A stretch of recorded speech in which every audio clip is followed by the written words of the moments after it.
These previews always seem to start when I don't want them to. I've got so much to do, and so many anime to watch, and so many previews to record.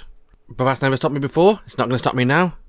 So I'm going to look at 4 more episodes today, let you know what I think of them, whether or not they're any good, whether or not they're any bad, and what the really ugly ones are. Spoiler alert, it's probably the Isekai.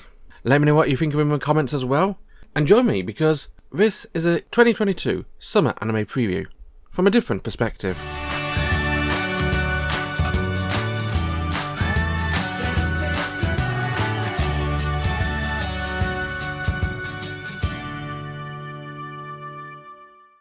Now, quite often for these anime previews, I have little crib notes or reminders in front of me, telling me bits of information which I might forget about the show I'm previewing. I don't need that for this one, because this one is a rare example of a Western material going forward and becoming an anime in Japan. Welcome to the world of RWBY, Ice Queendom, the famous animation by Rooster Teeth, being animated by Studio Shaft in Japan, with a completely original, well, semi-original story, retelling a story of our 4 main girls, Ruby, Weiss, Blake and Yang, adding new elements to it and presenting them to us in anime form. Now, the original RWBY was a 3D CG anime. I will call it anime, it is technically anime style, made by Rooster Teeth, and it was a huge breakout hit. The legendary fight scenes by the late great Monty Orm, the choreography involved, the storyline was bit silly in places, bit slapstick but fun, and our main 4 girls had as much personality as you can muster.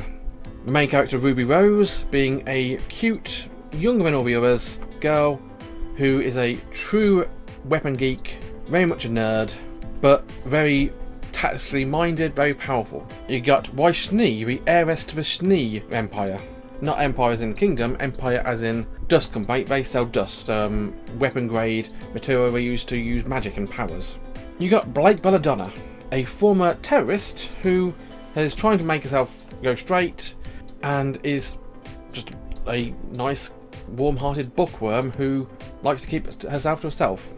And Yang Gaolin, who is Ruby's big sister, half-sister technically, different mothers, but is big, fiery, has a huge temper on her, so don't make her angry, and just punch first, ask questions later. And at their time together, becoming Team RWBY. Now, this starts off right where we start, literally in some cases, because in episode 1, we get a pretty much faithful recreation of the original white and black trailers from the RWBY series. They didn't reanimate RWBY's trailer, they had scenes from it, but didn't reanimate it.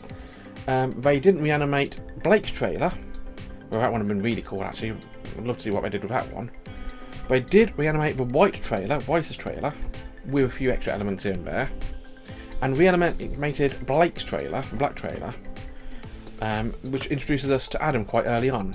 Now, Ice Queendom, as I mentioned, is an alternative timeline, but in this first episode we don't really diverge. It's pretty much as you like it. If you've seen the first series of RWBY, you know what's going to happen. You know the scenes which are involved. But if you haven't seen them, it's worth watching it just for that. It's also worth going back and watching the original RWBY animation to see how it differs, because it is pretty much a shot-for-shot reenactment of a white trailer, which is superb. I mean, Studio Shaft was the best studio to go with RWBY because of that reason. They do these fight sequences brilliantly. You got the sequence. We got the fight with RWBY in front of From Dusk Till Dawn. Our first real introduction to Roman Torchwick as well, and the meeting of RWBY and Professor Ozpin in police custody. Even has him bringing in cookies and milk, which, for people who don't know what's going on, just feels weird going on interrogating someone who did something wrong by bringing out cookies and milk, but is very much in keeping with the sort of quaint, camp nature of the original series. Now, I've actually seen the first 3 episodes of RWBY Ice Queendom because I did a preview of the first 3 episodes last week. I've rewatched episode 1 for this preview, and it's still bloody brilliant. If you're a fan of the original RWBY, it's worth watching just to catch up with the girls, see a different take of them. If you're new to the genre, new to the series, then again give it a try. Maybe like this one enough to watch the actual animation itself, because a lot of people are put off by RWBY original because it's a Western animation, it's not anime. A lot of people who just like anime are turned off by original because it looks CG, and that's because it blatantly is. It was animated with a terrible old graphics program. I upgraded it to a better one recently. Now, because the legendary, the late great Monty Ohm is no longer with us, sadly, there is always going to be some question marks of the original fights in Ice Queendom. But like I say, Shaft is one of a few studios which I think could have given RWBY a good workout. Ice Queendom is very much worth watching. I love the characters in the show. I mean, I'm not a huge fan of Western animation itself, but I will happily sit down and anticipate season 9 of RWBY coming out start of next year. And if you want to get to know our 4 main characters, there's no better place to start than Ice Queendom at the moment. You find Ice Queendom airing over at Crunchyroll and, first time on this preview guide, at Rooster Teeth, where you can watch this sub as well as it being dubbed by the original voices of the characters.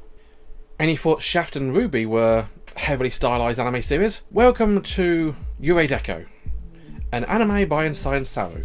And that should tell you everything you need to know about how visually unique this show is going to be. It's an anime about a girl called Berry who's trying to find Zero, a mysterious figure who turns everybody's love to zero.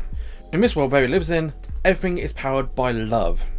It's basically that episode of Black Mirror where everything's based on social score. You go around and you spend likes and love to earn things, to earn new things, to make yourself better well known. And those who are having no love, no social standing, are discriminated against and seen as low. This weird, wild, wacky, colourful world which could only come from the mind of Science Saru, chasing down this mysterious Zero, trying to find out what's going on. Berry herself is a really interesting main character. She's cheerful, inquisitive, bit of a slacker. She's got a couple of friends who seem to egg her on, and then you've got a mysterious character who we think is related to Zero but apparently isn't, who is this weird, invisible, glitching person who walks around invisible, stealing people's love, saying things like I love love, basically. Now, the whole premise of this one, I'm not sure exactly what's going on. But again, if I never know the premise, I wouldn't know what's going on, because it's such a stylistically unique anime series that it's hard to really get a click to what's happening. I'm probably going to watch a few more episodes. This one is definitely worth 3 episodes at least. It has the same visual punch that Aizoken had a few seasons back, and people love that show. Is this show just catching in on that same visual push, or does this show its own unique thing as well? Normally I'd say the former, but knowing Science Saru, this one could be very fantastic. If you are interested in watching Deco, you can find it airing over at Crunchyroll. Next up today we have My Isekai Life. I gained a second character class and became the strongest sage in the world. Another long anime title for the minds of the boring people who don't really know what to do other than do an Isekai series. And we don't actually see much about the Isekai in the first episode. There's actually a double episode launch, so it could be a second episode afterwards. But I chose not to watch that one because I don't like to bias myself. I was already going to be biased towards RWBY anyway, so that one was okay. There is an anime about our main character, Yuji, who is a sage. He's actually a tamer, apparently, and tamers are meant to be a super weak class. But it turns out by the end of the first episode, we learn that he's also a dual class, tamer, and sage.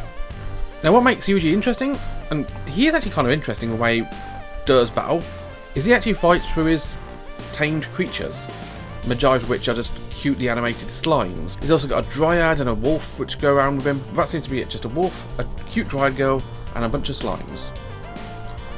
And he's defending a town against an onslaught of undead monsters. We don't know why there's undead monsters attacking the town. We don't know what his connection to the town is. We just know that's what's happening. The first episode is very much action orientated. Show the action in the first episode and probably explain the storyline in the second episode onwards. And Yuji does appear to be very much of an overpowered character. He's too powerful. He's bordering on an overpowered isekai trope. It doesn't appear to be overpowered isekai genre, but he's up there with Kirito and the likes of this guy's too powerful, and this is only the first episode. Now one thing which I will give credit for in My Isekai Life, it doesn't go overboard on the sexy. There's been a recent trend of isekai or fantasy shows which are just masturbation tools rather than anime. This one doesn't appear to be that. It doesn't really appear to be much else of anything, really. It's just your generic isekai.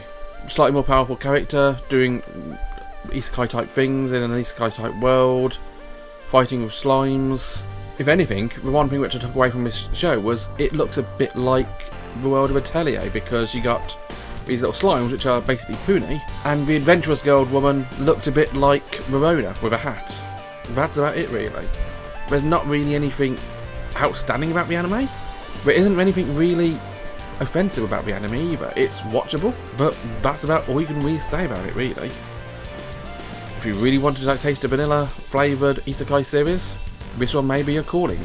If you do want to watch my Isekai Life, you can find it airing over at High Dive. And finally we get back to a show which I have been heavily anticipating ever since I first learned it existed a few months back. Season 4 of Overlord.